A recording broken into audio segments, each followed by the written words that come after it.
here's the thing. There's this brand called Nothing, surprise, and that brand makes some great phones. What it also makes is another phone brand called CMF, which also is getting there.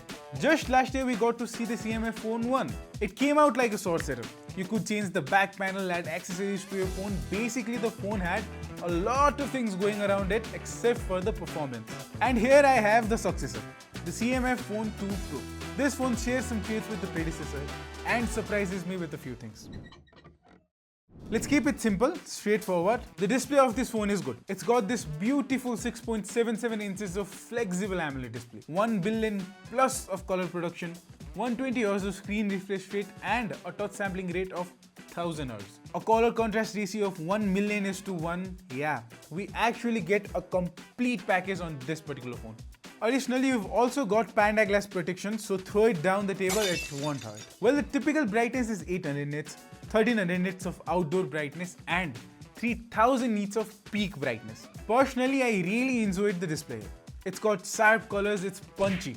The pixel per inch density, rather known as the PPI, is 387, so you know it's really packed in there. The 120 Hz paired with the ample brightness and great color makes it extremely smooth. I find the screen size pretty great as well and fits my hand. And the bezels aren't even very much in your face, it's not that big. It's actually unnoticeable, it's very good here. Adding up to the great size, it only weighs 185 grams. You can still change the back panels, well, not completely change like last time, but add up the back panel, I'd rather say. This year the ingress protection has been bumped up to IP54 from last year's IP52. CMF says take it under 25 cm of water for about 20 minutes. It's not gonna hurt the phone. Hello, how are you? I am under the water. Please help me. Here too much raining. The camera on this phone is very good as well. In total we get 4 cameras. Here there are 3 in the back and 1 in the front. At the rear we get a 50 megapixel of wide sensor, 50 megapixel of telephoto sensor and an 8 megapixel ultra wide sensor. Each of them does a wonderful job. Here's a few photos for reference. I personally like the primary sensor. It's got good color production and details don't miss. On the other hand, the ultra wide sensor only does great on sunlight. Lose the lighting, lose the details. The telephoto lens has good photo production as well. The selfie camera here is decent as well. The color production is mediocre. Good lighting, good photos. Bad lighting, and you'll notice how fast the details run away. So basically, as the lighting starts to get worse progressively, the details start to miss out. Overall, I rate this about 6 out of 10 for just the selfie camera. The rear camera is actually good. I'd give it around 8 out of 10. The phone is powered by MediaTek Dimensity 7300 Pro. This is a 5G chipset, and this chipset is based on 4 nanometer technology.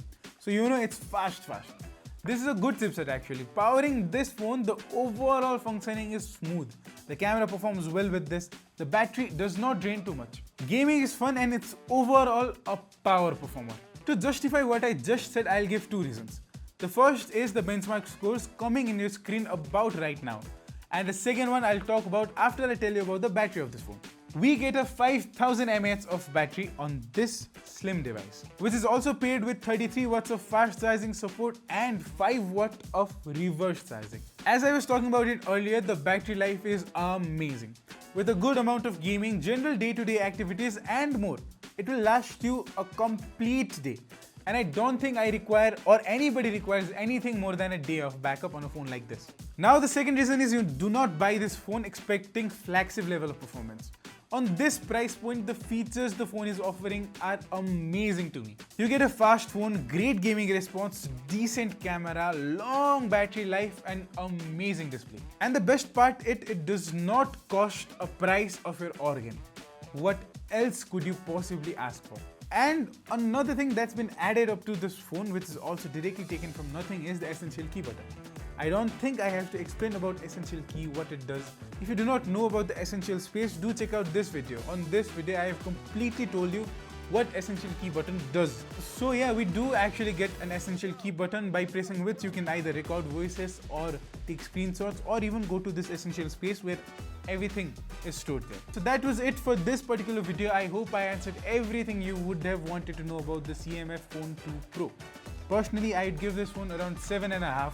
because on the price point and this amount of chipset, the overall performance, I have actually become a fan. I'm not gonna tell you if this is the best Android phone out there because there's a lot of other options, but one thing I can surely tell you is for phones under $600, I would actually encourage people to look at this phone.